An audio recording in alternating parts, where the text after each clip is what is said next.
I am delighted and honored that you are here today. Welcome to this day of remembrance. It's always held on May 3rd. This is a somber reminder that journalists should never be fearful of their lives just for doing their jobs. So I want us all to reflect on that for one moment while we get ready for the reading of all of the names of the deceased journalists. I would like to make a couple of housekeeping reminders. Please turn off your phones, silence them, and I would like to acknowledge Cavelli and Panera for providing us with some absolutely lovely lunch, so please partake of that today. There's also coffee and other beverages. I would like to introduce Dennis Mangan to begin our procedure here, and Dennis will have a few opening remarks. Thanks, Dennis.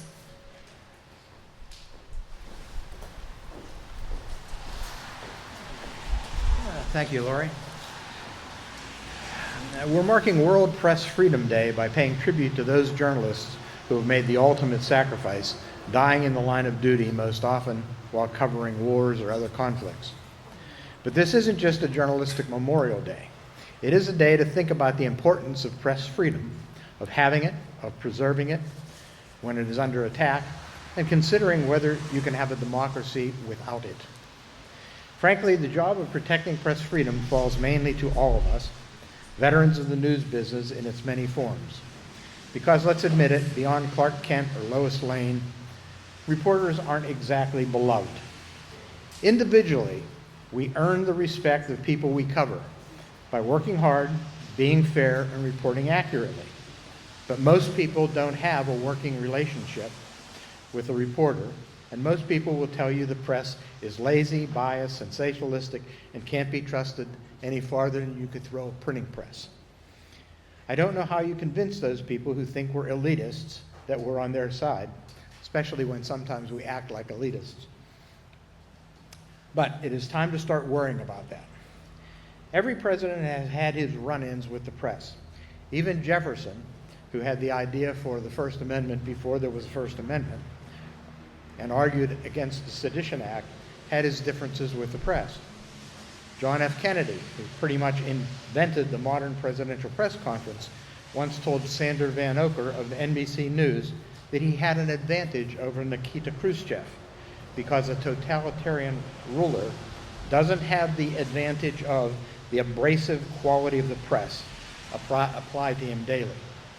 But even Kennedy dickered with the press over what should be secret, what should not, and whether photographers should be allowed to take pictures of him while he was on the golf course.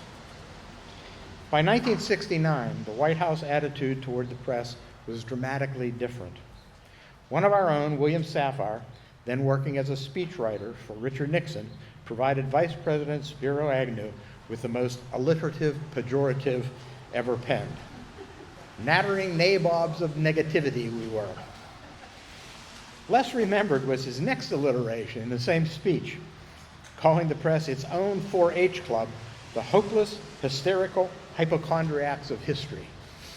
Yeah, that one didn't catch on very much. There's not much on the record about how Joe Biden felt about the press, unsurprisingly, since he was the least accessible president going back to Reagan. You might also say a president who avoids reporters is as damaging to a free press as one who attacks the press. Almost. It depends on the nature of the attacks. The press in the United States is under attack. Safire's alliteration was a serious critique of the press, but it was said with a smile. There is no smile when members of the press are called enemies of the people. The Justice Department isn't joking when it suggests that journalists could face imprisonment if they do not cooperate in investigations of embarrassing leaks. Multi-million or multi-billion-dollar lawsuits, even if frivolous, have a chilling effect. An administration that calls on immigrants to self-deport apparently knows how to suggest to editors and news directors that they should self-censor. Remembering the nattering nabobs, the press thought it had won the battle with all the president's men. But zealots, and make no respect, those who hate or fear the press are zealots, don't admit defeat. They just plan for another battle, another day, more resolved than ever to win the next time. And that's the challenge facing us today. Now to begin our memorialization, from Bangladesh, Abu Tahir Mohammed Tarub, reporter for the Daily Jalabad and Daily Naya Nijante newspapers, was wearing a press vest when he was fatally shot by police firing into a procession of the opposition Bangladesh Nationalist Party in northeast Sylhet city. He was covering deadly nationwide protests over government job quotas.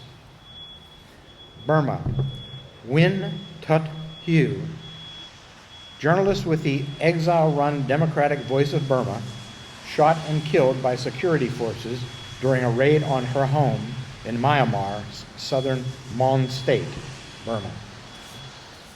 Haiti, Jimmy Jean, freelance internet reporter, killed in a sudden burst of gunfire while covering a media event at the General Hospital in downtown Port-au-Prince. Markendi Natu, freelance journalist, killed in a sudden burst of gunfire while covering a media event at the General Hospital in downtown Port-au-Prince. India, Ashutosh Srivastava, a correspondent with the Hindu right-wing news channel Sudarshan News and a member of the ruling Hindu nationalist Bharatiya Janata Party, was shot several times by unknown assailants while riding his motorcycle at an intersection outside the city of Jaipur.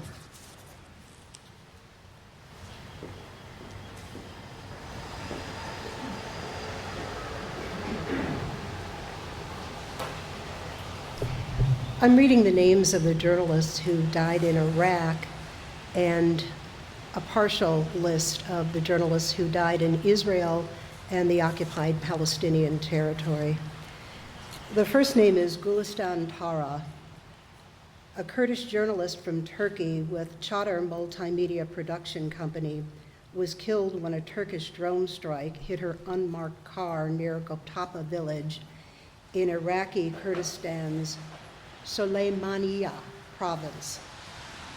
Hiro Bahadin, a Kurdish Iraqi video editor with Çadır Multimedia Production Company, also killed by a Turkish drone strike that hit her unmarked car near Goptapa village in Iraqi Kurdistan's northeastern Soleimaniya province.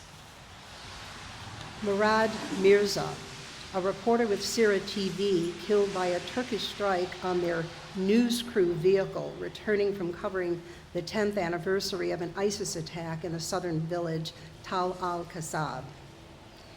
In Israel and the occupied Palestinian territory, the first name is Abdallah Iyaz Bress, a 26-year-old who led the photography section for Rawafed educational channel, was killed in an Israeli airstrike on his home in Khan Yunis.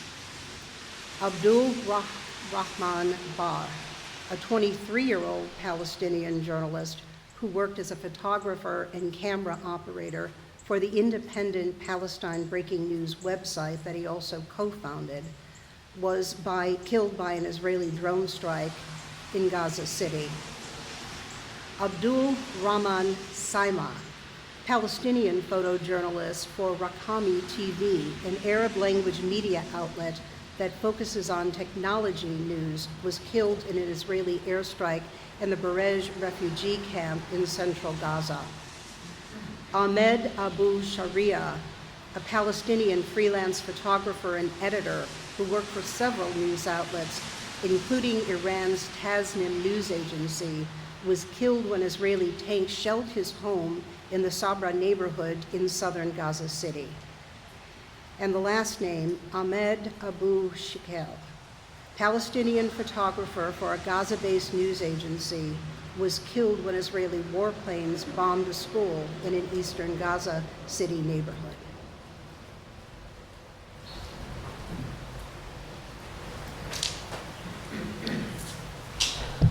These journalists are from Israel and the occupied Palestinian territory.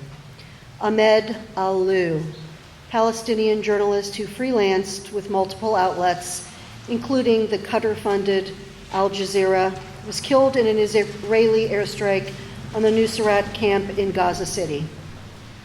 Ahmed Badir, Palestinian journalist working for the local news website Bawabat al-Hadaf, was killed in an Israeli airstrike near the Aqsa Martyrs Hospital.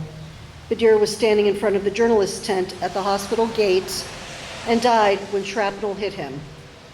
Akram El-Shafi, Palestinian journalist working as a reporter and editor for the Palestinian press agency Safa, died after sustaining injuries months before from an Israeli bullet.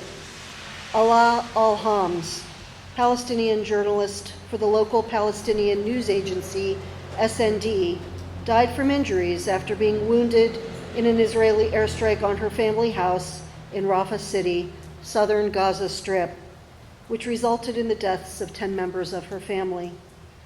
Al-Hassan Hamad, an 18-year-old Palestinian journalist and freelance photographer who worked with several media outlets, including Al Jazeera and Mediatown TV production company during the war, was killed by a missile fired from an Israeli drone.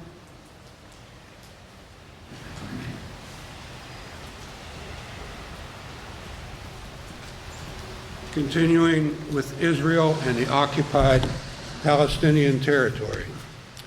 Umjah Joujou, Palestinian journalist and editor at the Belgian-based European Institute for Training and Development, and a writer at the pro-Hamas Palestine Now news agency, killed in an Israeli airstrike along with his pregnant wife and brother-in-law, who also were journalists. Amir Abu Odeh, Palestinian freelance photographer for Turkish state-owned Anadolu Agency and Reuters news agency, killed by an Israeli drone strike that hit a group of civilians in a refugee camp west of Gaza City. Amjam Ahmed Adwan, Palestinian journalist who worked for the Libyan TV channel February, killed in an Israeli airstrike on her home in Jabalia City, northern Gaza Strip. Amen Al-Jadi, Palestinian journalist and a camera operator for Al-Quds Al-Yom TV, a channel affiliated with the Islamic Jihad militant group, was one of 5 journalists and media workers killed in a strike on their vehicle outside a hospital in central Gaza refugee camp. Amen Jarbawi, Palestinian freelance journalist, killed in an Israeli drone strike along with his brother Ibrahim when they were filming with a drone in an Hamad neighborhood in southern Gaza.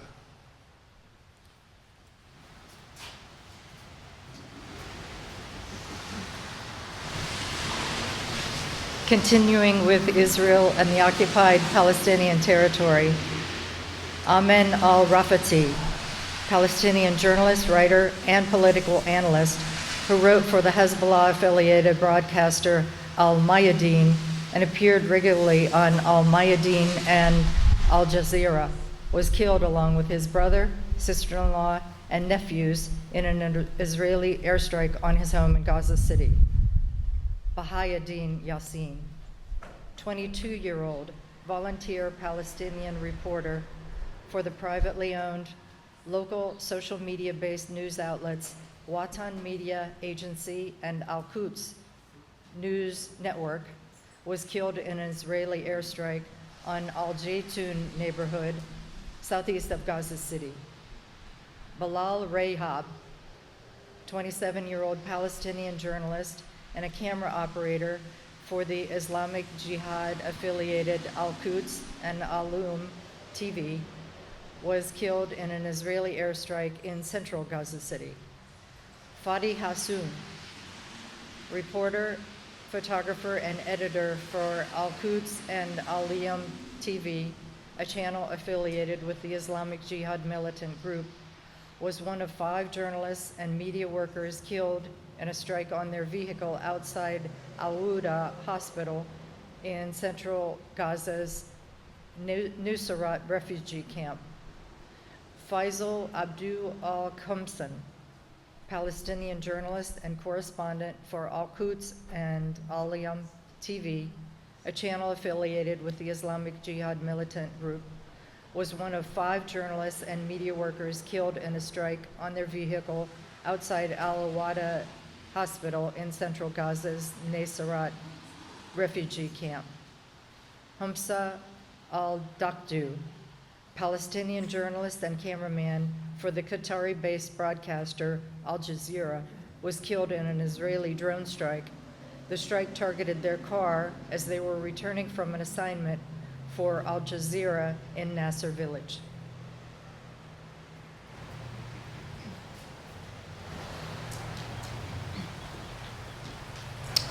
More journalists from Israel and the occupied Palestinian territory.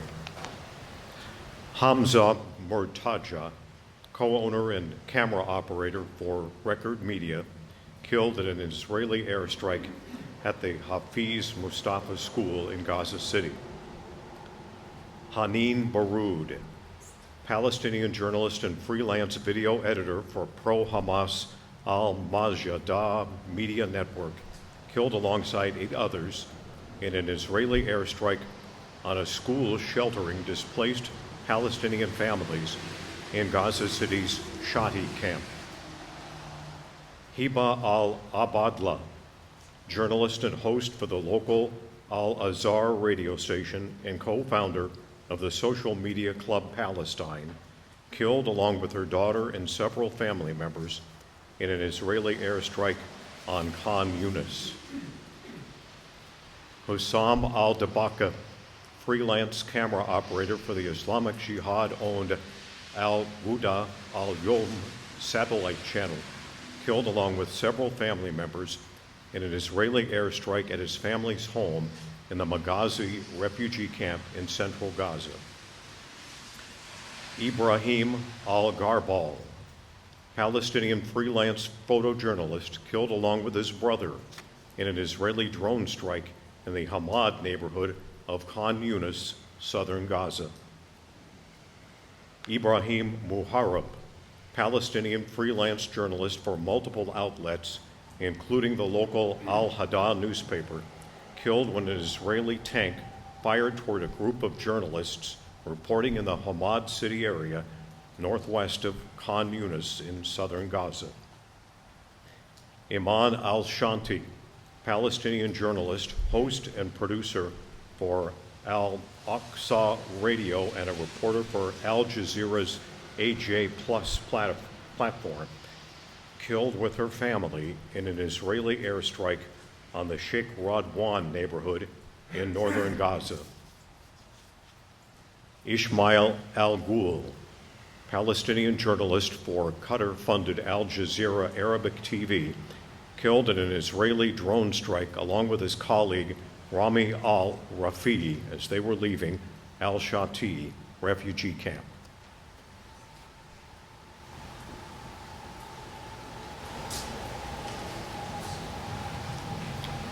We continue with journalists killed in Israel and the occupied Palestinian territory. Iyad el-Robak, Palestinian journalist and host for Hamas-affiliated Al-Aqsa Voice Radio, killed in an Israeli airstrike along with 4 of his children on Nusayrat camp in northern Gaza. Mahmoud Jaju, Palestinian photographer for the local Palestinian Post Network, killed along with his wife, children, and mother in an Israeli airstrike on his home in the Sheikh Radwan neighborhood of Gaza City.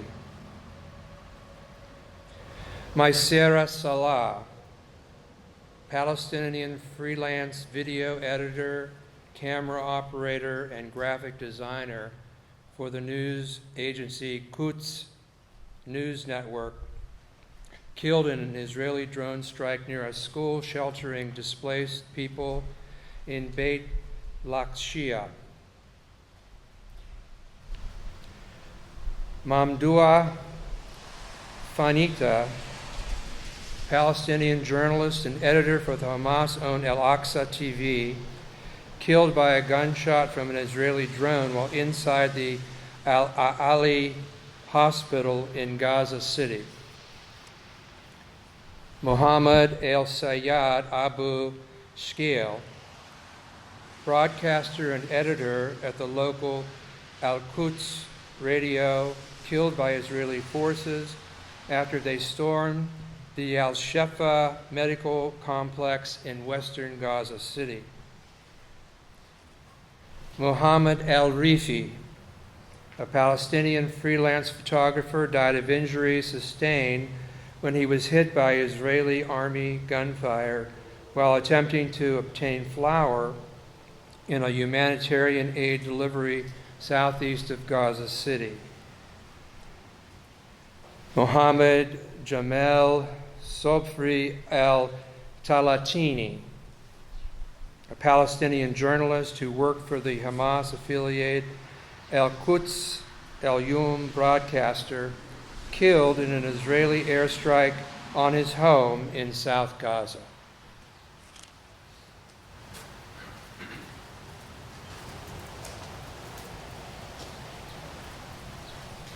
Continuing with Israel and the occupied Palestinian territory, Mohammed Maha Abu Armana, a Palestinian journalist and photographer for the local pro-Hamas news agency, Palestine Now, killed in an Israeli drone strike on the Al-Mawasi area. Mohammed Meshmesh, Palestinian director of programs at the Hamas-affiliated Al-Aqsa Voice Radio, was killed along with his son when Israeli warplanes bombed a UN Palestinian Relief Agency school in a central Gaza refugee camp which was housing displaced people. Mohammed Yagi, a 30-year-old freelance photojournalist who worked with multiple media outlets, including Al Jazeera, was killed in an Israeli airstrike in central Gaza, along with 36 family members, including his wife and daughter. Mohammed Abed Rabu, Palestinian journalist and the director of the IT department at Al Manara Agency, killed by an Israeli airstrike along with his sister in their apartment in a refugee camp. Mohammed Abu Daka, a 25-year-old freelance Palestinian journalist who contributed to the local Al Hadath newspaper, killed in an Israeli drone strike on the Khan Yunis.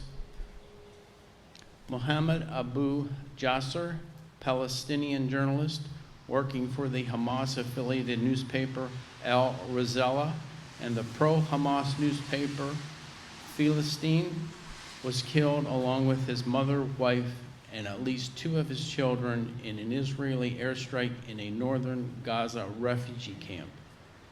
Mohammed Abu Sharia, managing editor of the locally private-owned Shams news agency, injured in an Israeli airstrike in Gaza City, resulting in severe head injuries.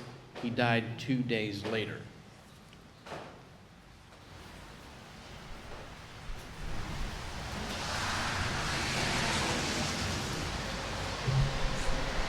Continuing with the journalist killed in Israel and the occupied Palestinian territory.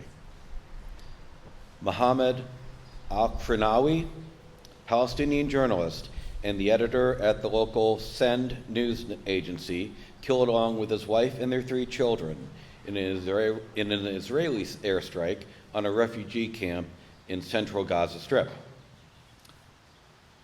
Mohammed Alada, an editor for Al-Quds Al-Yom TV, a channel affiliated with the Islamic Jihad militant group, one of 5 journalists killed in a strike on their vehicle outside a hospital in a central Gaza refugee camp. Footage showed the van had visible press markings. Mohammed al-Sharafi, 25-year-old Palestinian journalist who freelanced as a photographer and editor for Hamas-owned Al-Aqsa TV, killed along with his brothers in an Israeli strike on a refugee camp in northern Gaza. Mohammed al-Tanahi, 26-year-old Palestinian journalist and the camera operator for the Hamas-owned Al-Aqsa TV channel, was killed when an Israeli drone fired close to his TV crew covering Israeli forces operations in the Jabalia refugee camp in northern Gaza. Mohammed Atala, 24-year-old Palestinian editor for the local news website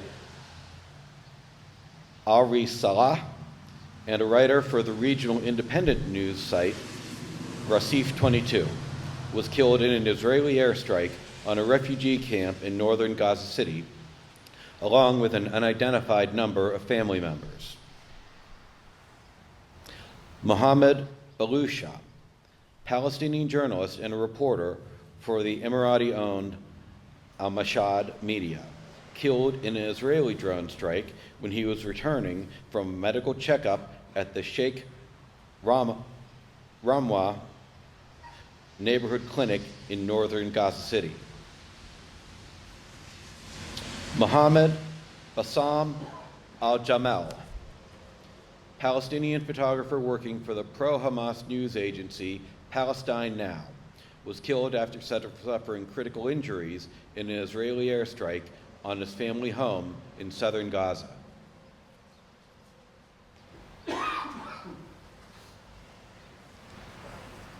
Continuing with Israel and the occupied Palestinian territory.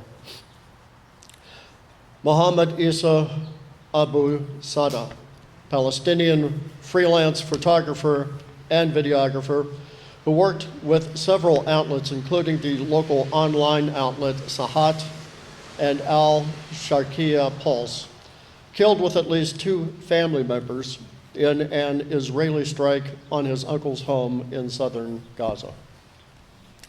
Mohammed Salema, Palestinian journalist who worked as a host for the Hamas-affiliated Al-Aqsa TV channel, was killed with his family in an Israeli airstrike on his home in central Gaza. Mustafa Ayad, freelance Palestinian photographer, killed after he was critically injured by an Israeli airstrike on his home in northern Gaza. Ayad worked for Al Jazeera Mubashar and Al Jazeera Net on a freelance basis during the war. Mustafa Bahar, Palestinian reporter, co-founder of the Palestinian breaking news website, and a father of 3, was killed in an Israeli airstrike on Gaza City. Mustafa Thoraya, freelance video journalist for Agence France Press and other news outlets, killed in an Israeli drone strike that targeted their car as they were returning from an assignment for Al Jazeera in southern Gaza. Nadia Ahmad As-Sayad, Palestinian freelance broadcast host, was killed alongside 8 others in an Israeli airstrike on a school sheltering displaced Palestinian families in Shati camp in Gaza City. One of the classrooms at the school had been turned into a makeshift newsroom. Nafez Abdel Jawad, Palestinian director for Palestine TV, killed in central Gaza along with his son in an Israeli missile strike on their home. And Noor Abu Owemer, freelance broadcaster for Qatari-based Al Jazeera Mubashar, killed from injuries she suffered in an Israeli bombing of her family's home in central Gaza.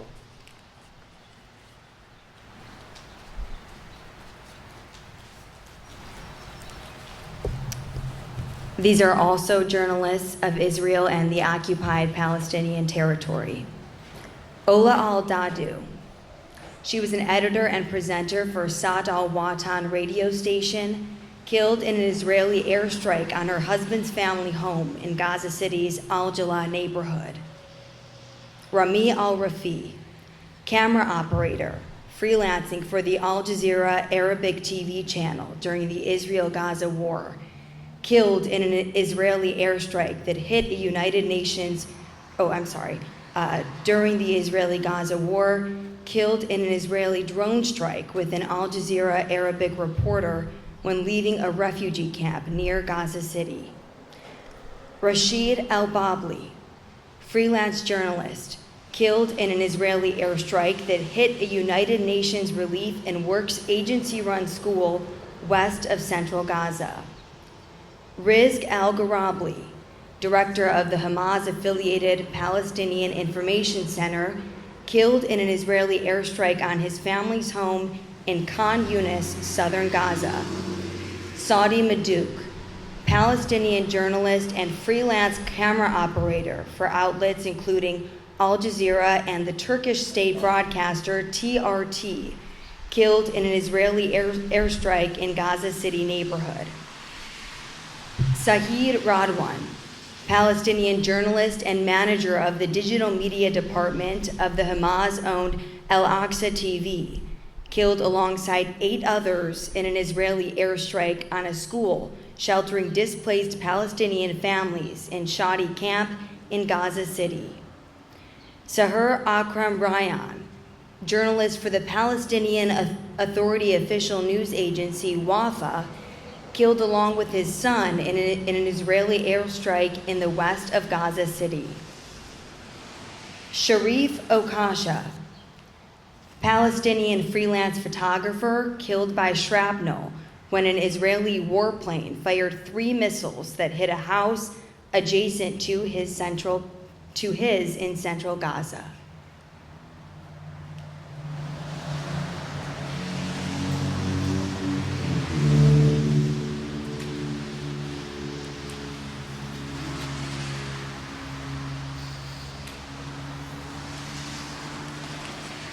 Don't ever forget, we have read American names on this list in the past 5 years. I stand before you as a proud enemy of the state, and I will continue the Israeli and occupied Palestinian territories. Tamim Abu Muammar, a Palestinian journalist and editor for the Palestinian Broadcast Corporation's Voice of Palestine, killed in an Israeli airstrike along with family members in occupied Palestinian territory. Tarek El-Sayed Abu Shkel, a Palestinian who was the head of electronic media at the local Al-Quds radio, killed by Israeli forces after they stormed the Al-Shifa medical complex in western Gaza City. Tariq al-Sahal, Palestinian photojournalist for the social media-based Gaza Live network. It publishes on WhatsApp, Telegram, and what used to be known as Twitter. Killed along with members of his family in an Israeli airstrike in central Gaza. Just a side comment, I've never heard of so many family members accompanying the journalists as we have had in this year's list. Tariq El-Madina, a Palestinian journalist for Yemen TV, killed in an Israeli drone strike northwest of Gaza City while parking his car to cover the withdrawal of Israeli forces. Wafa al-Yudani, a Palestinian journalist for The Guardian newspaper and the pro-Palestinian Middle East Monitor, and an English language media coordinator, killed along with her husband and 2 of her children when an Israeli airstrike hit their home in a central Gaza city. Wafa Abu Daban, a Palestinian journalist at Islamic University Radio and the European Institute for Training and Development. She was 5 months pregnant when she and her husband were killed by an Israeli airstrike in the occupied territories. Yasser Mandu al-Fadi, a journalist for the Islamic Jihad, affiliated Canaan news agency, killed by an Israeli sniper at Nasser Hospital in Khan Yunis, the occupied Palestinian territory. And Yazan al-Zawadi, a Palestinian journalist and camera operator for the privately owned Cairo-based broadcaster Al-Gahad, killed along with his brother and cousin in an Israeli airstrike on Ben Beit Harun in northern Gaza.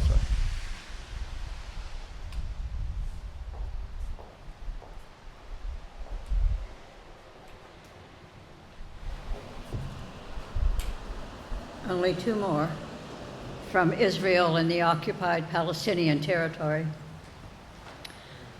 Zara Abu Eshkeil, Palestinian reporter for the Al Demuya news agency, killed when Israeli warplanes bombed a school in Gaza City where she was housed with others after being displaced.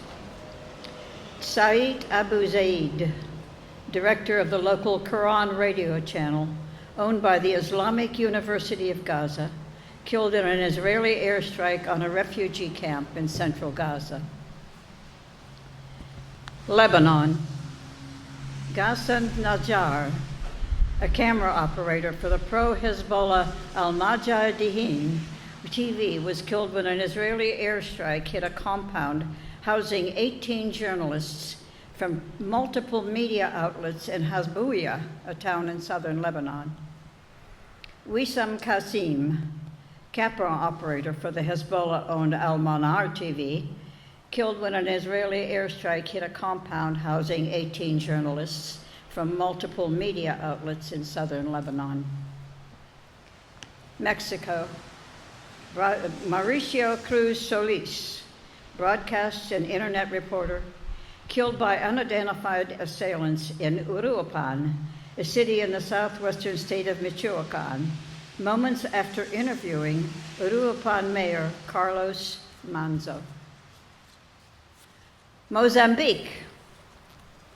Albino Nucibia, known as Mano Chatas, a police officer in the Mozambican border town of Rossano Garcia, shot blogger Albino Cibia twice in the back while he was broadcasting live on his Facebook page. Cibia, 30, who went by the nickname Mano Chatas, was filming police tear-gassing homes to break up a protest while commenting, "There are children in that house." In the live broadcast, gunshots are heard, and then Cibia films himself lying on the ground, saying, "They've shot me, I'm dying."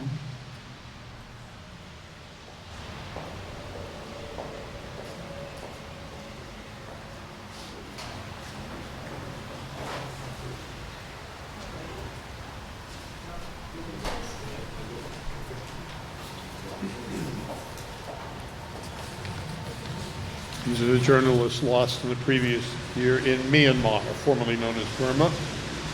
Kitet Miatu, a freelance reporter for the local Tan Lewin Times, shot and killed by security forces during a raid on his family home in southern Mon State. Miatu Tan, a contributor to the local news website Western News and correspondent for several independent Myanmar news outlets, was shot and killed while in military custody. In Nigeria, Kolawole Omoneyagi, camera operator killed by several unidentified men who were armed with AK-47 assault rifles, who shot at a vehicle carrying 10 freelance journalists and media workers for Afro Sports on their way to Uyo, the southern Akwa Ibom state capital. In Pakistan, Kamran Dawar, freelance journalist based in the North Waziristan district of the Khyber Pakhtunkhwa province, killed by unidentified assailants in front of his home in Tapi village. Khalil Gibran, reporter for Pashto language broadcaster Khyber News, fatally shot by unidentified assailants in the Landi Kotai area of northwest Khyber Pakhtunkhwa province. Nasrullah Kadani, reporter for the local Sindhi language newspaper Awami Awaz, shot and killed by gunmen in Pakistan. And in Russia, Victoria Roshina, a Ukrainian freelance journalist who died during a prisoner exchange during transfer from a southwestern Russian city to Moscow. The cause of her death has never really been explained. It merely mentions that she was killed either as a result of murder or consequence of cruel treatment and violence.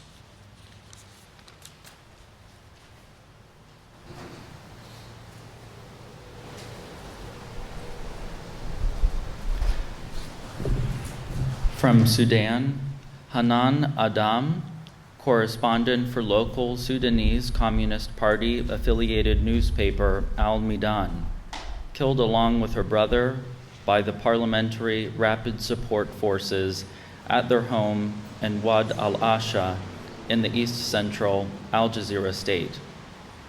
Ibrahim Abdallah, freelance journalist, killed by Parliamentary Rapid Support Forces that shelled his home and other buildings in El Fasher, the capital of North Darfur State. Muawiyah Abdel Razek, an internet and print reporter, shot and killed when soldiers with the Sudanese parliamentary group Rapid Support Forces raided his home. He was killed with 3 of his family members. From Syria, Anas Al-Kharbouti, photographer for the German agency DPA, was killed in an airstrike by the Syrian military forces in the town of Morek while covering the recent battles between government and rebel forces. Jihan Belkin, Kurdish journalist for the Hawar news agency, killed along with her colleague Nazim Dashdan in a suspected Turkish drone attack in northeastern Aleppo. Mustafa al-Sarut, Syrian journalist, reporter, photographer, and camera operator, shot and killed by a military soldier thought to be part of a dismantled Syrian military forces in Aleppo.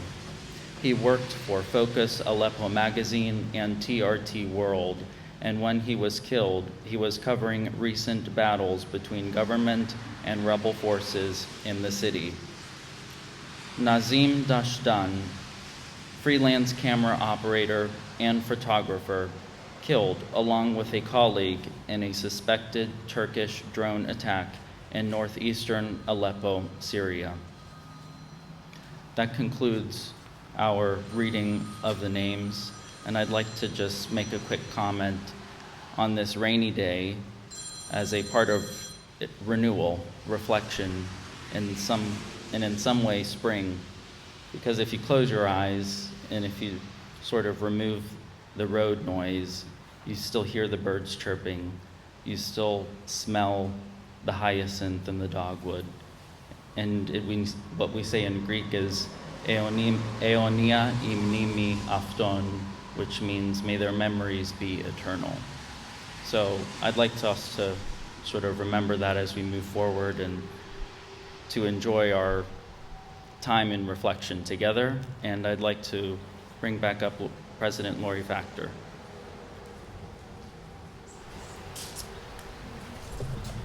Thank you, Jonathan, for chairing this event. It is one of our more somber events. We're not here to celebrate, but it is certainly an important event for the Youngstown Press Club. I'd also like to thank Joanne and Diane for their collective efforts for this. It is worth noting that the Committee to Protect Journalists has been collecting information on journalists killed in the line of duty since 1992. This is our source for this day for collecting and presenting these names, and we recite the names, news outlets, and cause of death exactly as it is presented on their website. It is worth all of our collectiveness to be able to go to that website if you're so inclined to learn a little bit more about that organization. Thank you for coming today. Please enjoy some refreshments.